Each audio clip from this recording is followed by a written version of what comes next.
of people at the moment are looking for ways that they can, I guess, construct various different touch points out there in the market with the new, uh, with the looming pandemic, as well as different issues within industries.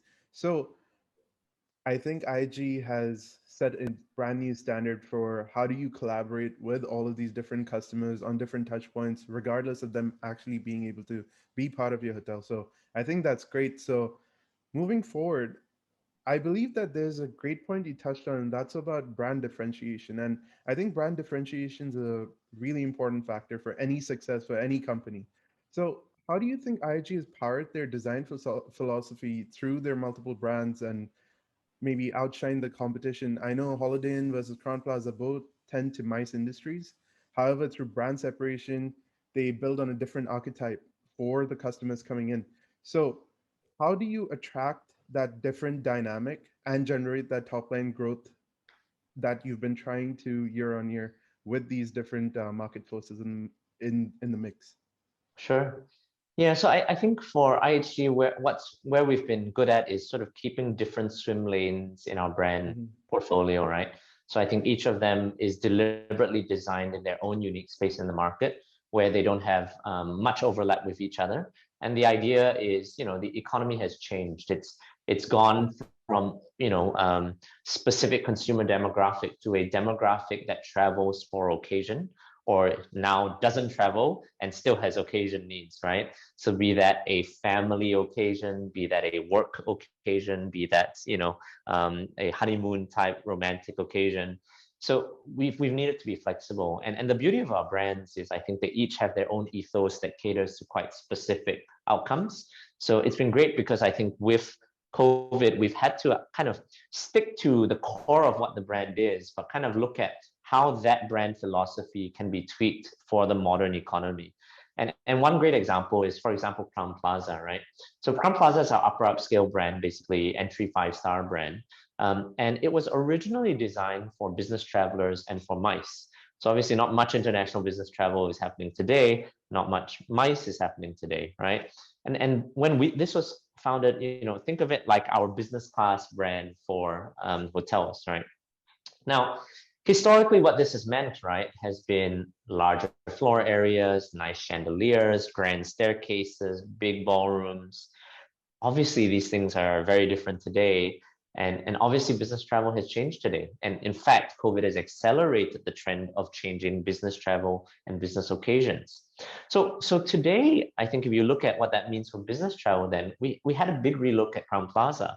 And with Crown Plaza, with business travel as a core to who we are, we said, well, what does today's business traveler want? And today's business traveler is equally a business person as they are a leisure person, as they are a family person. And so the lines between business and leisure today have blurred significantly, I think, especially with COVID. And there's much more leisure going on, right? So together with that, we very much said that is what the business travel of today is. And meetings are no longer just formal meetings in a boardroom. They are a drink at the bar. They are, an after, wedding party, So these are what the occasions of meetings are. So how do we change with these times?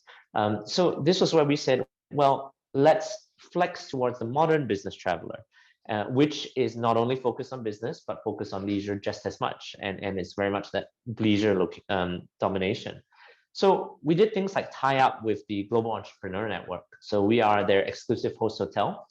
We host Startup Huddle globally, where different founders, local startup communities come use our lobby, which has transformed from a typical hotel lobby format to a cafe and bar linked into a co-working space environment. So come to our lobby. We have startup night in our lobby, right? Because that is who we are anyway. Or, when it comes to meetings, right? How do we, on the one hand, how do we use a traditional room in the past, let's say, that was typically just used as a suite? How do I now transform this into an occasion for a small group of people where you can have your after main event sort of get together, private dinners, things like that, get to know each other over business occasions better. So this is just one innovation example. Obviously, we have a variety of brands that do a variety of things.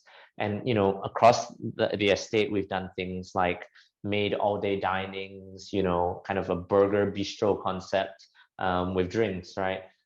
You know, we've made lobbies, places where the local community can interact rather than just be a traditional aloof sort of space that I think hotels have traditionally done. So I think we've really tried to move with the times, anchoring ourselves in not only travelers, but also the local community.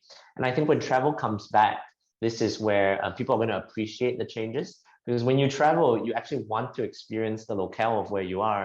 And the more connected the hotel is with the city, and the more the hotel stays on trend with what's happening in the city, the more people want to stay there.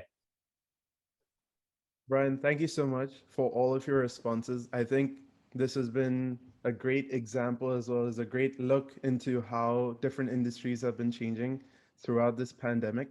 I think our viewers, as well as those who will be part of the insight sessions going forward, will be able to learn a lot from this interview. And this has been awesome. Thank you so much for a great look into the industry, a great look into IHG. And I look forward to staying in touch with you as we go forward. Thank you very much, Rohin. We'll see you Thanks. soon. Thank you. Bye bye.